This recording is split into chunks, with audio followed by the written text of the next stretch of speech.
آلاء ربكما تكذبان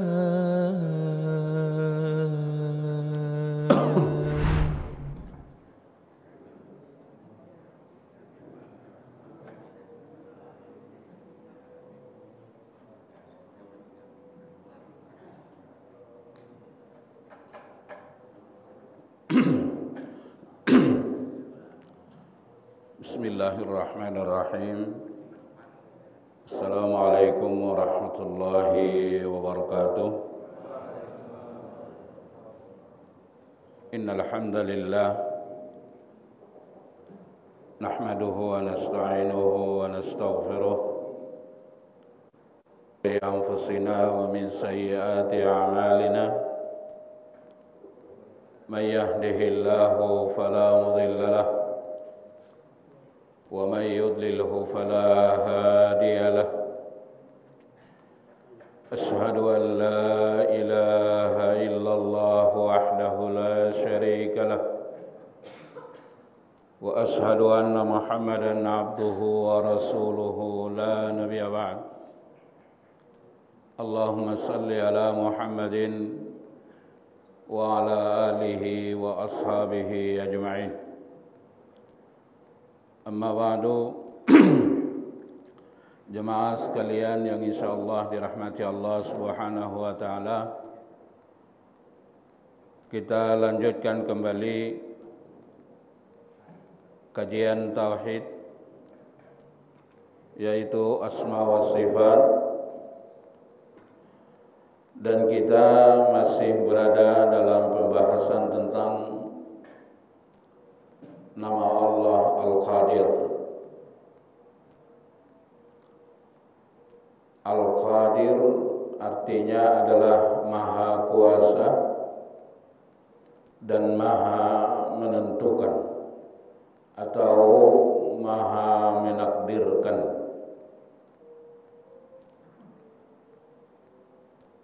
Kalau Allah Subhanahu wa taala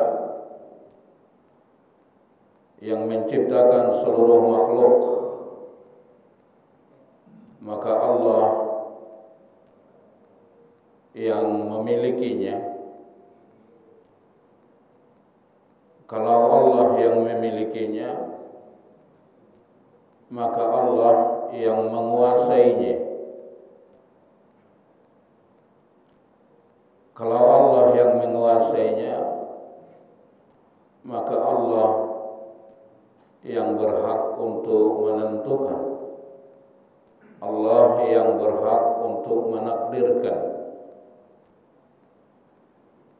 Maka sepenuhnya kehidupan ini adalah menjalani ketentuan Allah. Semua kehidupan kita adalah hanya menjalani ketentuan-ketentuan Allah, menjalani takdir-takdir Allah. Tidak ada makhluk yang bisa lari dari takdir Allah. Tidak ada makhluk yang bisa mengatur dirinya sendiri. Maka siapapun yang merasa bahwa dia bisa mengatur dirinya, dia bisa mengatur kehidupannya, maka orang seperti ini tidak akan bahagia. Sepenuhnya kebahagiaan itu adalah ketika kita meyakini bahwa semua kehidupan kita adalah hanya menjalani apa yang ditentukan Allah, bukan apa yang kita inginkan, tapi apa yang diinginkan Allah, apa yang ditentukan Allah, dan kita meyakininya bahwa semua ketentuan-ketentuan Allah itu adalah baik. Ketentuan-ketentuan Allah itu adalah baik.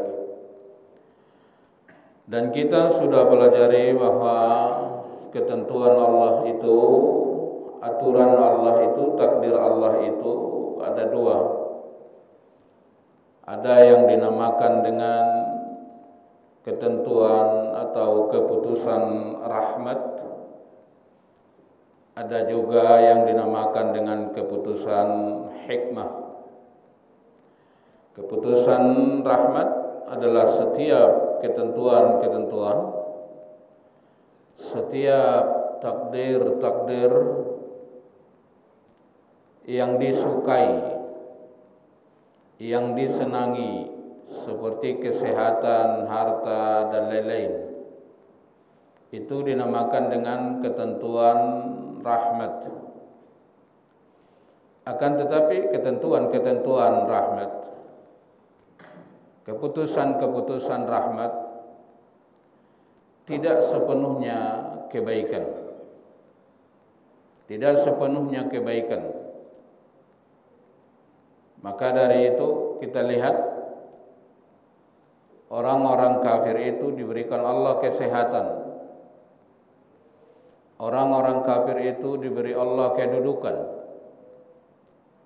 Orang-orang kafir itu diberikan Allah kekuasaan, diberikan Allah harta yang banyak. Tapi mereka tidak beriman kepada Allah. Mereka tidak beribadah kepada Allah. Sesungguhnya kalau mereka tidak beriman dan tidak beribadah kepada Allah, semua kebaikan-kebaikan yang mereka dapatkan adalah merupakan siksa, merupakan azab, terutama nanti di hari kiamat. Mereka tidak akan bisa mempertanggungjawabkan nikmat-nikmat yang Allah berikan kepada mereka kalau tidak beriman dan tidak beribadah kepada Allah. Nikmat atau rahmat yang diberikan Allah hanya akan baik-baik saja apabila hal itu ada di tangan orang-orang yang beriman dan bertakwa kepada Allah. Maka tidak usah silau melihat orang-orang yang memiliki harta yang banyak tapi tidak beriman, tapi tidak beribadah kepada Allah Subhanahu wa taala. Itu bukanlah kebaikan. Itu adalah istidraj. Allah berikan kepada mereka apa yang mereka sukai, sehingga mereka ada di puncak kebahagiaan, di puncak kegembiraan. Lalu Allah Subhanahu wa taala menarik nikmat itu. Itu adalah sungguh sangat menyakitkan. Maka Allah Subhanahu wa taala katakan dalam Al-Qur'an, la yaghurrannaka taqallubul ladzina kafaru fil bilad. Jangan engkau terkecoh melihat keadaan orang-orang yang kafir di negeri itu. Jangan engkau terkecoh melihat keadaan orang-orang yang tidak beriman, yang tidak beribadah kepada Allah, walaupun engkau melihat mereka mendapatkan nikmat yang banyak, karena sesungguhnya itu bukanlah kebaikan. Sesungguhnya itu adalah azab kelak di akhirat, karena ia tidak beriman dan bertakwa kepada Allah. Yang kedua, ketentuan Allah yang dinamakan dengan hikmah.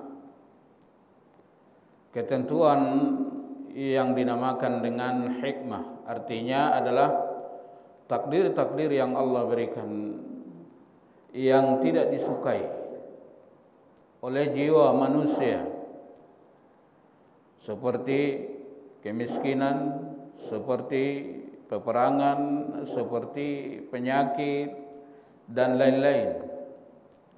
Itu dinamakan dengan takdir hikmah. Takdir hikmah, kalau kita bersabar, maka semua akan pasti mengandung kebaikan. Semua akan pasti mengandung kebaikan. Semua pasti mengandung hikmah. Bukanlah apabila kita diberikan Allah takdir hikmah, sebuah bukti bahwa Allah marah kepada kita. Tidak.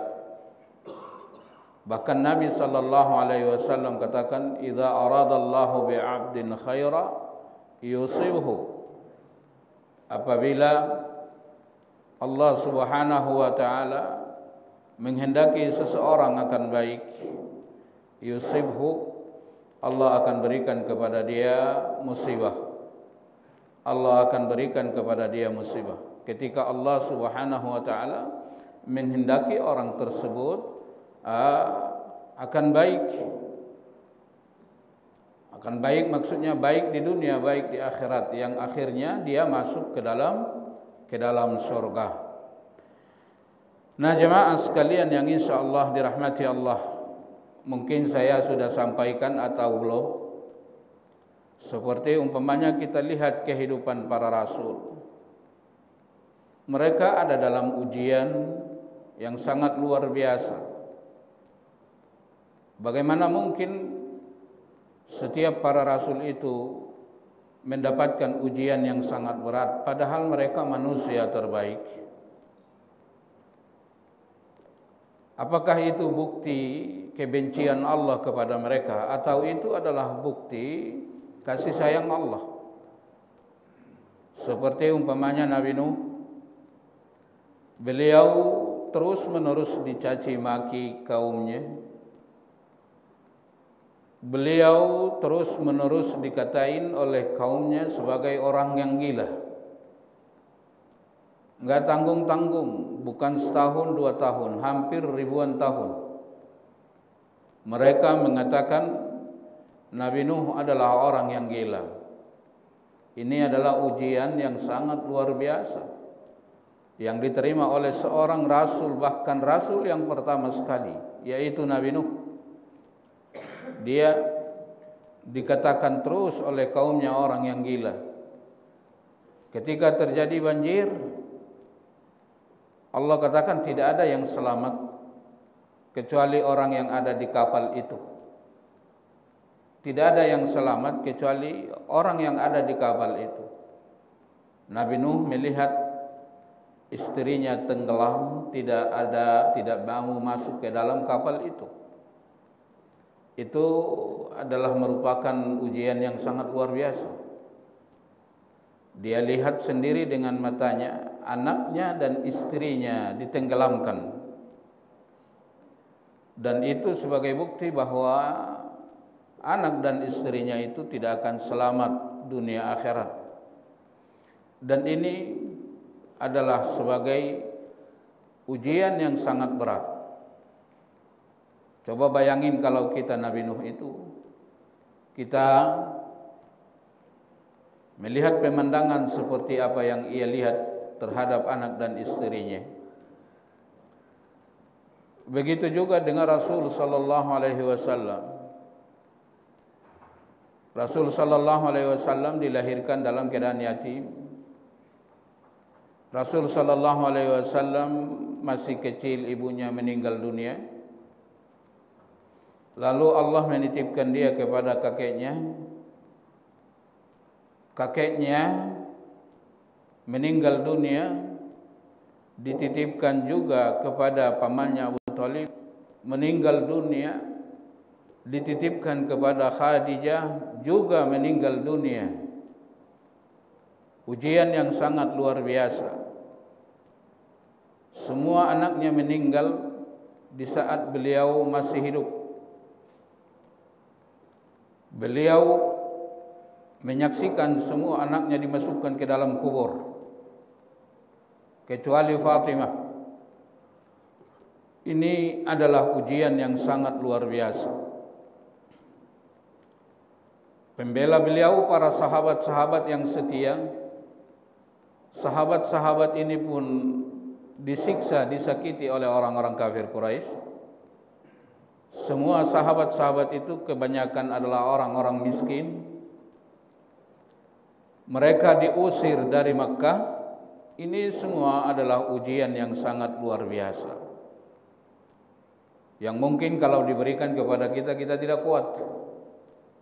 Maka orang-orang kafir mengatakan, apa kata orang-orang kafir?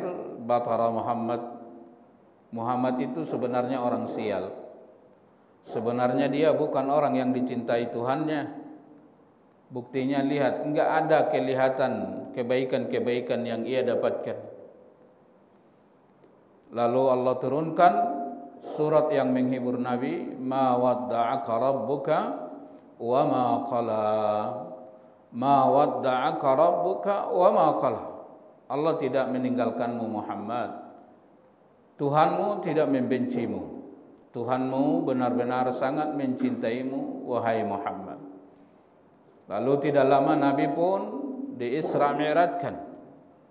Kenapa Nabi di-Isra Mi'rajkan? Karena Allah ingin membuktikan kepada Nabi bahwa beliau adalah sangat disayangi Allah, bahwa beliau sangat dicintai Allah, bahwa beliau memiliki kedudukan yang sangat terpuji di hadapan Allah Subhanahu wa taala. Sehingga Allah menyuruh Jibril untuk menjemput Nabi, memberikan kemuliaan, kedudukan yang tinggi agar supaya Nabi dibawa langsung ke hadapan Allah.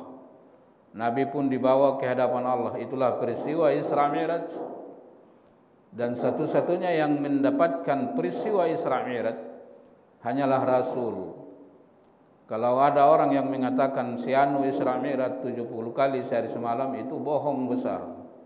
Tidak boleh diyakini itu.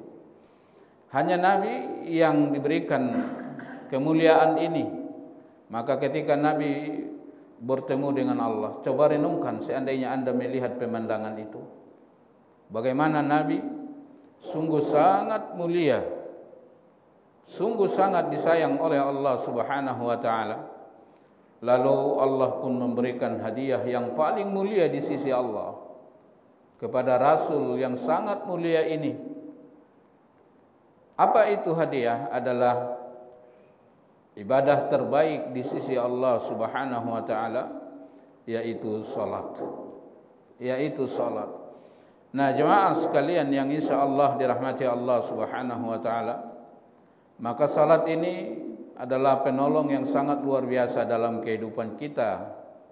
Maka Allah katakan wasta'inu bis-sabri was-salah. Jadikanlah penolongmu dengan memperkuat kesabaran dan banyak-banyak melakukan salat. Dua hal inilah yang akan menjadi penolong terbaik bagi kita dalam kehidupan ini. Kalau kita banyak menerima takdir-takdir yang tidak disukai, maka perbanyaklah sabar, perkuat kesabaran dan perbanyaklah salat. Semua akan selesai. Inilah yang diberikan Allah kepada Rasul sallallahu alaihi wasallam. Jemaah sekalian yang insyaallah dirahmati Allah Subhanahu wa taala, semua takdir hikmah itu adalah pasti mengandung kebaikan apabila kita sabar.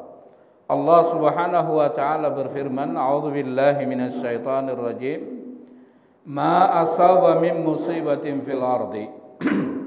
Tidaklah musibah yang terjadi di muka bumi, wala fi anfusikum, musibah yang terjadi pada diri kalian, kata Allah, illa fi kitabim min qabli an nabra'aha. Itu adalah sudah ditentukan sebelum Allah Subhanahu wa taala menciptakannya. Apa maksudnya?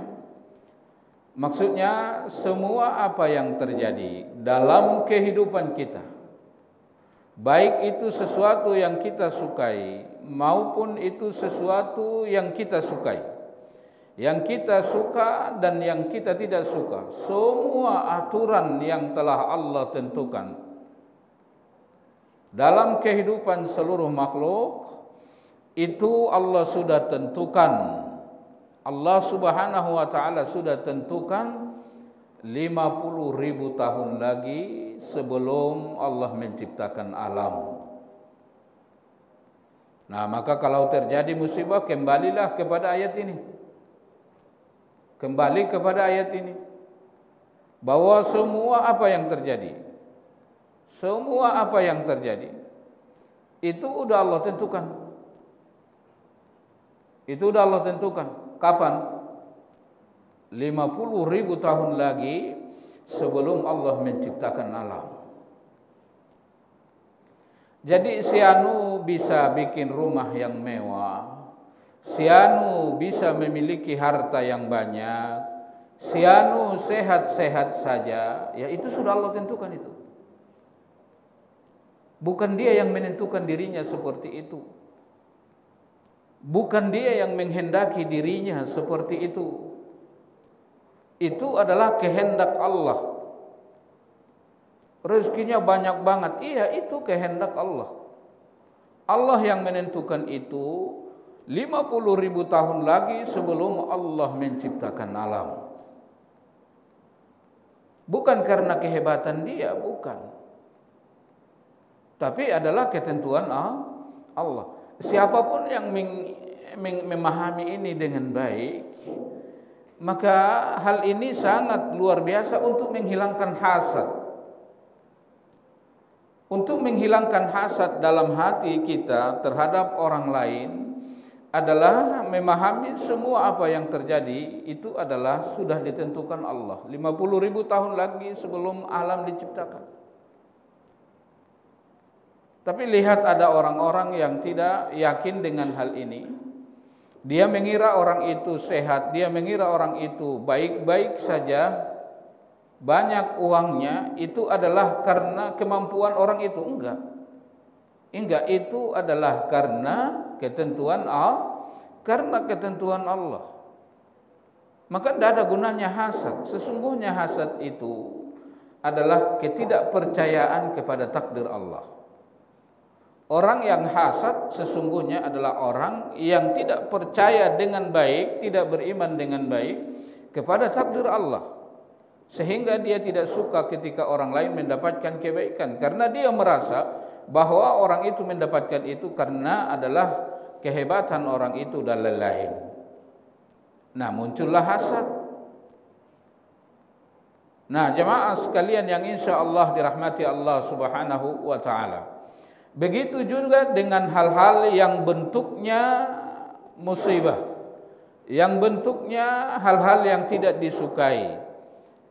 Jangankan ketika musibah itu terjadi, sebelum Allah menciptakan alam 50.000 tahun lagi, Allah sudah takdirkan apa yang akan terjadi pada kita. Jadi musibah-musibah kita itu Allah sudah takdirkan. Itu Allah subhanahu wa ta'ala sudah takdirkan. Ketika kita meyakini ini dengan baik, maka kita akan bahagia. Kalau kita meyakini bahwa semua musibah yang kita dapatkan itu adalah takdir Allah 50.000 tahun lagi sebelum Allah menciptakan alam, itu Allah sudah tentukan. Dan kita yakin benar bahwa itu pasti mengandung hikmah. Pasti mengandung hikmah. Hanya keyakinan seperti ini yang akan membuat kita bisa menerima takdir dengan baik. Walaupun takdir tersebut sakit, tapi tidak mengganggu kehidupan. Kalau kita meyakini bahwa itu adalah pasti mengandung kebaikan. Sakit ya sakit. Sakit rasanya ketika mengalami penyakit. Sakit rasanya ketika mengalami kesulitan. Sakit rasanya ketika mengalami perang dan lain-lain. Tapi tidak mengganggu kehidupan. Tidak mengganggu kehidupan. Dia tidak melakukan hal-hal yang tidak baik. Banyak orang ketika ia mendapatkan ujian, ketika ia mendapatkan musibah, dia mendatangi dukun. Apakah dukun itu bisa merubah takdir? Tidak bisa. Sehingga ia melakukan kemusyrikan. Kenapa? Karena menurut dia kalau itu dia lakukan, dia akan berubah keadaannya. Padahal tidak akan berubah. Tidak akan berubah. Dia akan semakin parah. Dia akan semakin tersiksa. Lihat banyak orang karena mendapatkan musibah, tidak berbaik sangka kepada musibah ini, tidak percaya kepada takdir. Lihat banyak orang yang melakukan bunuh diri. Dia kira bunuh diri itu menyelesaikan masalah. Apakah kalau bunuh diri menyelesaikan masalah atau dia keluar dari masalah kecil menuju masalah yang paling besar? Dia akan menuju masalah paling besar. Di sana ada barzakh. Di sana ada azab. Banyak juga orang lihat kalau dia tidak percaya dengan takdir, dia ingin merubah takdirnya, dia ingin merubah keadaannya, dia membunuh orang lain. Banyak yang begitu? Banyak. Dia kira kalau dia bunuh orang lain, dia rampok, dia dapat banyak uang, keadaannya akan berubah. Apakah seperti itu halnya? Tidak seperti itu. Tidak seperti itu. Nah, maka dari itu jemaah sekalian yang insya Allah dirahmati Allah, tidak ada orang yang bisa lari dari takdir. Tidak ada. Hanya ada satu yang bisa merubah takdir, yaitu doa. Doa.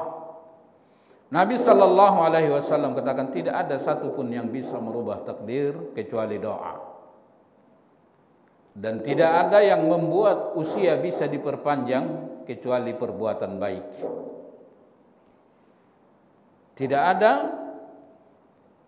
hal yang bisa merubah takdir kecuali doa. Kenapa? Kalau Allah yang punya. Kalau saya berdoa, bisa enggak Allah rubah takdirnya? Bisa, karena Allah yang punya takdir. Selain doa tidak ada yang bisa merubah takdir. Nabi yang katakan. Nah, maka dari itu banyak-banyak berdoa kepada Allah. Idza sa'alaka 'ibadi anni fa inni qaribun ujibu da'watad da'i idza da'an. Apabila hambaku bertanya kepadamu Muhammad tentang aku, katakan aku ini adalah dekat dan aku pasti akan memperkenankan doa orang yang apabila ia berdoa. Kalau kita berdoa berarti Allah perkenankan. Cuman perkenanan atau pengabulan doa itu 3 macam. Pertama, Allah akan berikan kepada kita apa yang kita minta. Allah akan berikan kepada kita apa yang kita minta kalau itu adalah baik untuk kita. Tidak mungkin Allah berikan kalau tidak baik. Cuman yang paling tahu apa yang terbaik dalam hidup kita adalah Sang Pencipta kita. Nah, maka dari itu kalau permintaan kita itu baik menurut Allah, Allah akan berikan. Allah akan berikan. Tapi terkadang yang kita minta itu ternyata tidak baik. Menurut kita baik, tapi menurut Allah tidak baik. Maka Allah Subhanahu wa taala akan memberikan pengabulan doa yang kedua. Apa pengabulan doa yang kedua? Allah hindarkan kita dari takdir-takdir yang buruk sesuai kadar doa kita. Allah takdirkan kita umpamanya hari ini sakit, tapi Allah Subhanahu wa taala menjadikan kita tidak jadi sakit. Kenapa? Itu mungkin adalah karena doa kita. Karena doa kita. Sering gak minta doa sehat, Pak? Kita setiap hari 17 kali minimal sehari semalam meminta doa supaya sehat. Rabbi ghfirli warhamni wahdini wa'afini warzuqni. Ini doa yang sangat mahal. Kalau 4 hal ini Allah berikan, Rabbi ghfirli, Allah ampuni aku. Kalau Allah ampuni kita, selamat dari konsekuensi dosa dunia akhirat. Warhamni, sayangi aku. Coba bayangin kalau kita adalah orang yang disayang Allah, apa kira-kira yang Allah akan berikan? Wahdini, beri aku hidayah. Wa'afini, berikan aku kesehatan. Sehat badanku, dan badanku tidak melakukan maksiat. Sehat mataku dan mataku tidak melakukan maksiat. Sehat telingaku dan telingaku tidak melakukan maksiat. Wa'afini, berikan aku kesehatan. Kesehatan secara zahir. Badannya sehat. Badannya tidak melakukan maksiat. Banyak enggak orang yang sehat tapi maksiat? Banyak enggak orang yang matanya sehat tapi lihat dosa? Telinganya sehat tapi mendengarkan dosa? Maka wa'afini, sehatkan aku, sehatkan fisikku dan jangan jadikan fisikku melakukan dosa. Wa'afini makna kedua, berikan kesehatan dalam batinku. Hatinya sehat, hatinya tidak syirik, hatinya tidak hasad, hatinya takut kepada Allah dan lain-lain. Wa'afini warzuqni, beri aku rizki. Beri aku rizki. Rizki fisik, makan, minum, pakaian dan seterusnya. Dan rizki batin. Apa rizki batin? Iman. Apa rizki batin? Takut pada Allah. Apa rizki batin? Ikhlas dan lain-lain. Kira-kira kalau ini yang kita baca dalam salat, duduk antara dua sujud, dikabulkan Allah, kita dapat udah dunia akhirat. Cuman kadang kita kalau duduk antara dua sujud udah selesai begitu aja, karena lancarnya bacanya udah biasa. Dia enggak pernah menghayati apa yang dia baca tadi ketika dia membaca duduk antara doa, duduk antara dua sujud. Nah, jemaah sekalian yang insyaallah dirahmati Allah.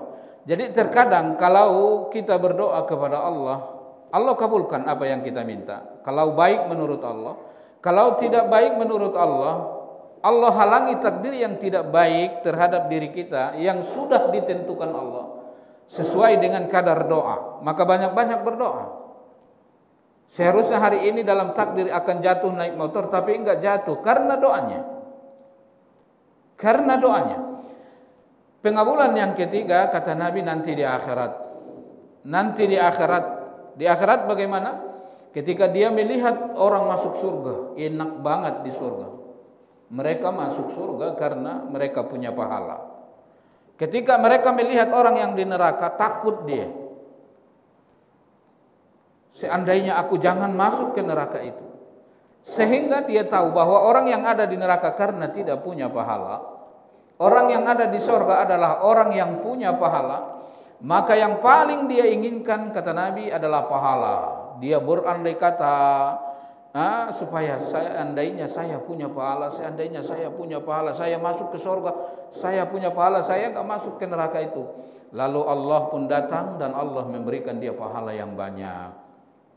Kata dia, ya Allah, aku tidak punya pahala seperti ini. Kebaikan apa yang aku lakukan sehingga aku punya pahala? Ini adalah pahala doa-doamu yang aku tunda. Pahala doa-doamu yang aku tunda sekarang aku berikan kepadamu. Nah, maka dari itu terkadang pahala doa atau pengabulan doa itu Allah berikan nanti di hari kiamat. Coba bayangin, itu sungguh sangat memuaskan. Di saat orang itu menginginkan yang sangat luar biasa yaitu pahala, lalu tiba-tiba Allah berikan kepada dia pahala. Pahala apa itu? Pahala doa yang dilakukan ketika dia masih hidup. Banyak-banyak berdoa. Maka doa itu adalah inti ibadah. Kalau ada orang yang masih berdoa pada Allah, itu bukti dia adalah orang beriman. Kalau masih berdoa dia pada Allah, itu bukti dia adalah orang beriman. Kalau dia berdoa kepada selain Allah, dia bukan orang beriman lagi. Maka haram hukumnya, syirik hukumnya berdoa pada kuburan.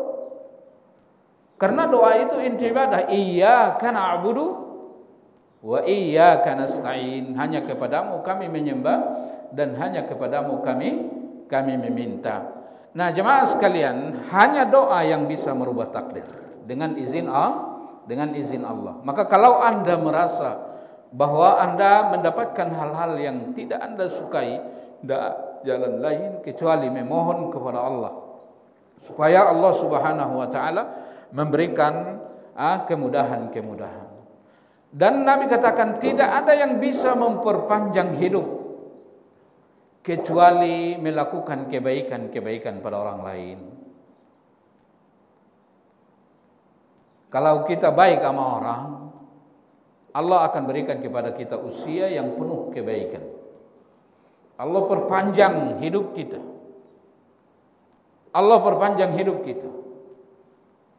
Kalau kita berbuat baik pada orang lain, berbuat baik pada makhluk lain, maka Nabi sallallahu alaihi wasallam katakan khairukum man tala umruhu wa hasuna amaluhu. Manusia terbaik adalah orang yang panjang usianya dan baik perbuatannya. Manusia paling buruk usianya yang panjang, buruk juga perbuatannya. Maka kalau berdoa sama Allah jangan sepotong aja, ya Allah panjangkan umurku, panjangkan umurku. Salah itu. Ya Allah panjangkan usiaku dan berikan kepadaku kemampuan untuk mengisi usiaku dengan kebaikan-kebaikan.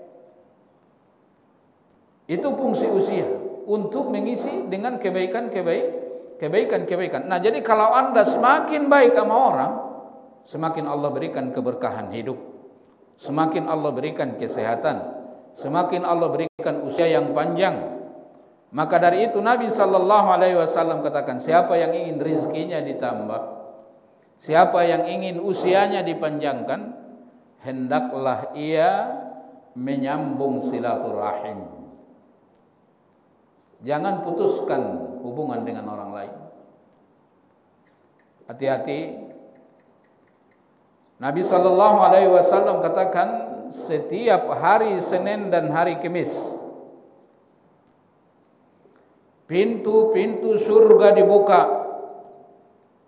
Setiap apa? Setiap hari Senin dan hari Kamis pintu-pintu surga dibuka. Dan Allah katakan, semua hambaku yang beriman aku ampuni kecuali orang-orang yang melakukan kesyirikan. Semua hambaku yang beriman aku ampuni kecuali orang-orang yang melakukan kesyirikan, dan kecuali orang-orang yang memutuskan silaturahim. Kalau mereka orang-orang yang memutuskan silaturahim, tunda dulu kata Allah, hatta yastaliha, sampai mereka baikan. Sampai mereka baikan. Jadi apa yang kita pahami dalam hadis ini? Ternyata kalau kita memutuskan silaturahim, ibadah kita tidak diangkat. Yang tadi dijanjikan Nabi setiap Senin dan Kamis ampunan, kita tidak dapat kecuali setelah kita memperbaiki silaturahim. Kalau begitu, seandainya orang-orang yang sudah mati itu bisa kembali ke dunia, seandainya, tapi tidak bisa. Seandainya orang-orang yang sudah mati itu kembali ke dunia, mereka kembali ke dunia, ke rumahnya atau ke mana? Kemana kira-kira kalau mereka kembali? Mereka kembali kepada orang-orang yang ia putuskan silaturahim dengan itu, untuk meminta maaf, untuk menyambung silaturahim. Kenapa? Karena banyak amal yang tidak terangkat karena sebab memutuskan silaturahim. Sambung silaturahim. Ini Ramadan mau dekat, pahala yang sangat luar biasa menunggu kita. Jangan sampai pahala-pahala Ramadan ini tidak terangkat karena ada silaturahim yang diputuskan. Ada silaturahim yang diputuskan dengan tetangga, memutuskan silaturahim dengan keluarga, dengan abangnya, dengan kakaknya, dengan ibunya, dengan adiknya. Hanya persoalan warisan, hanya persoalan dunia. Ternyata memutuskan silaturahmi itu adalah membuat seseorang kehilangan surga. Apakah Anda mau gara-gara dunia ini Anda kehilangan surga yang Allah ciptakan untuk Anda? Nah, jemaah sekalian, seperti apa sih mahalnya dunia ini sehingga kita rela kehilangan surga sehingga kita memutuskan silaturahim. Nah, tidak ada kesalahan yang tidak bisa dimaafkan. Renungkan bagaimana Allah terus-menerus memaafkan Anda. Anda tidak masuk surga kalau tidak dimaafkan Allah. Ingin nggak dimaafkan Allah? Kalau ingin dimaafkan Allah, maafkan orang lain, jangan putuskan silaturahim. Nah, jemaah sekalian yang insya Allah dirahmati Allah, maka dari itu silaturahim, memutuskan silaturahim bahayanya sangat besar. Dan menyambungkan silaturahim, Nabi berjanji akan menambah rizki dan akan memanjangkan usia. Kenapa? Karena orang yang menyambung silaturahim sesungguhnya itu adalah orang baik. Saya ada teman, dia cerita, kata dia ada tetangga dia melakukan sesuatu hal yang nggak dia sukai. Udah 5 tahun katanya dia nggak tegur itu tetangga. Udah 5 tahun dia nggak tegur. Bangga dia bercerita seperti itu. Dia nggak sadar kalau dengan perbuatan seperti itu, sholat-sholatnya, puasa-puasanya, sedekahnya tidak diangkat oleh Allah. Sebelum ia menyambung silaturahmi itu kembali. Nah, jadi tidak ada memang yang bisa memaafkan orang. Tidak ada memang orang yang bisa menyambung silaturahmi kecuali orang yang beriman. Orang yang memahami bagaimana mahalnya surga. Orang yang memahami bagaimana hinanya dunia.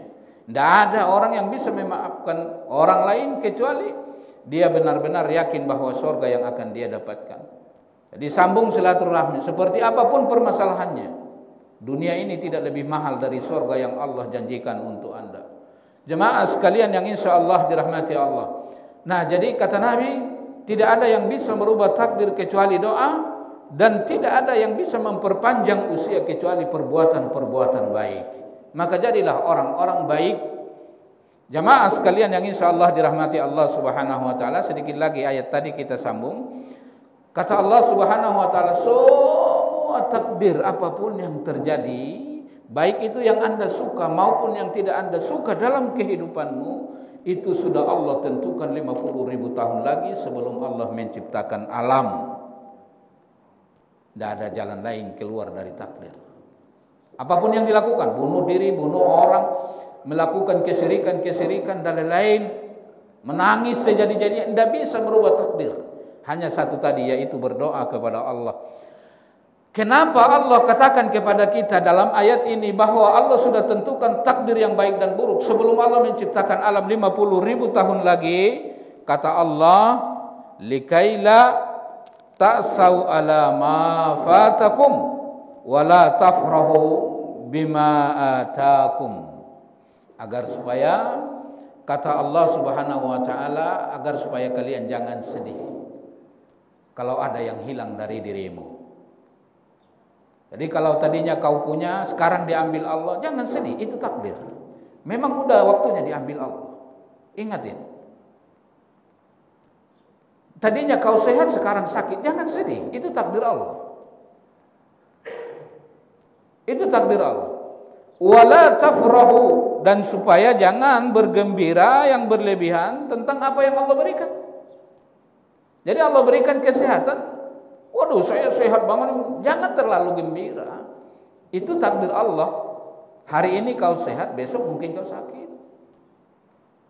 Allah berikan harta yang banyak, bergembira berlebihan, enggak boleh, enggak usah bergembira berlebihan. Takutlah bahwa itu adalah merupakan pemberian Allah yang Allah ingin melihat Anda sebagai orang yang bersyukur. Kalau enggak bersyukur, hati-hati, orang kafir pun dapat itu. Orang kafir pun dapat itu. Nah, jadi kenapa harus Allah sampaikan hal ini kepada kita? Kata Allah, agar supaya kalau kau kehilangan nikmat jangan bersedih. Itu ketentuan Allah. Kalau kau dapat nikmat jangan bangga. Itu bukan karena kehebatanmu. Itu juga adalah karena ujian. Semua ujian. Semua ujian. Nah, jadi kalau dapat kenikmatan, dapat kebaikan-kebaikan, jangan berbangga hati. Itu Allah sudah tentukan. Bukan karena Allah hebat, bukan karena Anda hebat, bukan karena Anda lebih berhak dari orang lain. Bukan, itu Allah yang kasih. Wah, kalau sekolah saya nggak tinggi, nggak begini pekerjaan saya. Bukan. Bukan, maka dari itu kata Allah, aku tentukan takdir itu sebelum Allah menciptakan alam 50.000 tahun lagi, agar supaya manusia itu benar-benar tidak sedih ketika aku mengambil nikmat dari dia, dan tidak bangga ketika aku memberikan nikmat kepada dia. Karena dua-duanya adalah ujian. Kalau Allah berikan nikmat, Anda bersyukur, pasti baik. Kalau Allah berikan musibah, Anda bersabar, pasti baik. Nah, hanya orang seperti ini yang akan bahagia. Mudah-mudahan ada manfaat. Ada pertanyaan, silakan.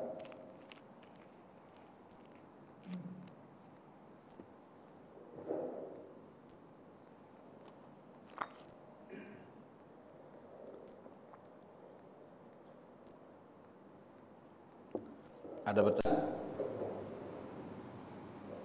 Udah?